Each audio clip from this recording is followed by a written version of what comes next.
So my dear students, हम बात कर रहे हैं non inertial frame of reference और सूडो फोर्स के कॉन्सेप्ट की, और इसी से रिलेटेड हमारे पास में एक क्वेश्चन है। ये जो पुली ब्लॉक सिस्टम है, इस पुली ब्लॉक सिस्टम को अब हमने लिफ्ट में लगा रखा है। कहाँ लगा रखा है? हमने लिफ्ट में लगा रखा है। और ये लिफ्ट जो है, ये जो लिफ्ट है, ये खुद ए नॉट एक्सेलरेशन से ऊपर की तरफ मूव कर रही है।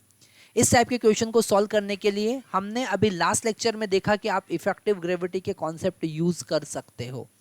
आप अगर यहाँ पर सूडो फोर्स लगा के m1 m2 का एफवीडी बनाकर टेंशन और एक्सेलरेशन फाइंड करेंगे, या फिर आप सूडो फोर्स के कॉन्सेप्ट यूज करेंगे, इफेक्टिव ग्रेविटी के कॉन्सेप्ट यूज करेंगे, तो भी हम वही आंसर पाएंगे।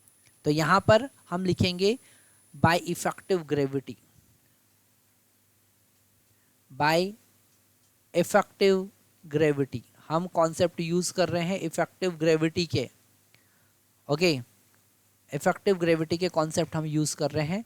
तो अगर अपवर्ड डायरेक्शन में ए नॉट एक्सेलरेशन है, तो इफेक्टिव ग्रेविटी जो होगा वो होगा g plus A not. Okay मेरे प्यारे बच्चों, यहाँ पर कैसे आप इस कॉन्सेप्ट को यूज करते हैं? अगर ये रेस्ट में होता, अगर लिफ्ट रेस्ट में होता, तो हम पहले ही देख चुके हैं कि एक्सेलरेशन ब्लॉक, दोनों ब्लॉक का होता m1 minus m2 divided by m1 plus m2 into G. पर अगर हम यहाँ पर इफेक्टिव ग्रेविटी का कॉन्सेप्ट यूज करें, पर पहले हम टेंशन की भी बात कर लेते हैं कि टेंशन कितना होता है, 2m1 m2 divided by m1 plus m2 into ji.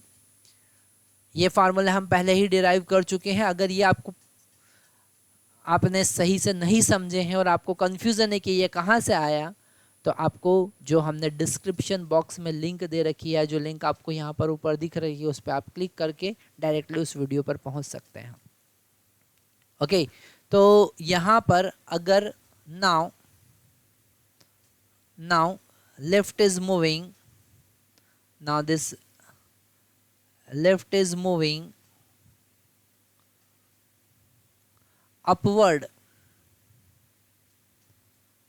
with a naught acceleration, so you will use the effective gravity. At the place of g, just replace this g plus a, so the acceleration of block with respect to this frame will become m1 minus m2 divided by m1 plus m2 into g plus a naught, and this tension will become now 2m1 m2 divided by m1 plus m2 into g plus a naught। Okay आप देख सकते हैं कि छोटा सा concept आप पढ़ेंगे और टिपिकल से टिपिकल न्यूमेरिकल कितना इजीली आप सॉल्व कर सकते हैं। तो यहाँ पर हमने इफेक्टिव ग्रेविटी के कॉन्सेप्ट को देखा। अगर यही लिफ्ट वर्टिकली डाउनवर्ड मूव करेगी तो इफेक्टिव ग्रेविटी कितना यूज करेंगे, आप खुद ही बताइए।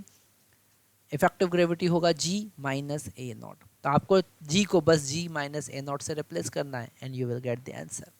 That's why already I have advise you that you just remember this formula, memorize all this formula, because this direct formula will help you to solve typical numericals also. Thank you very much.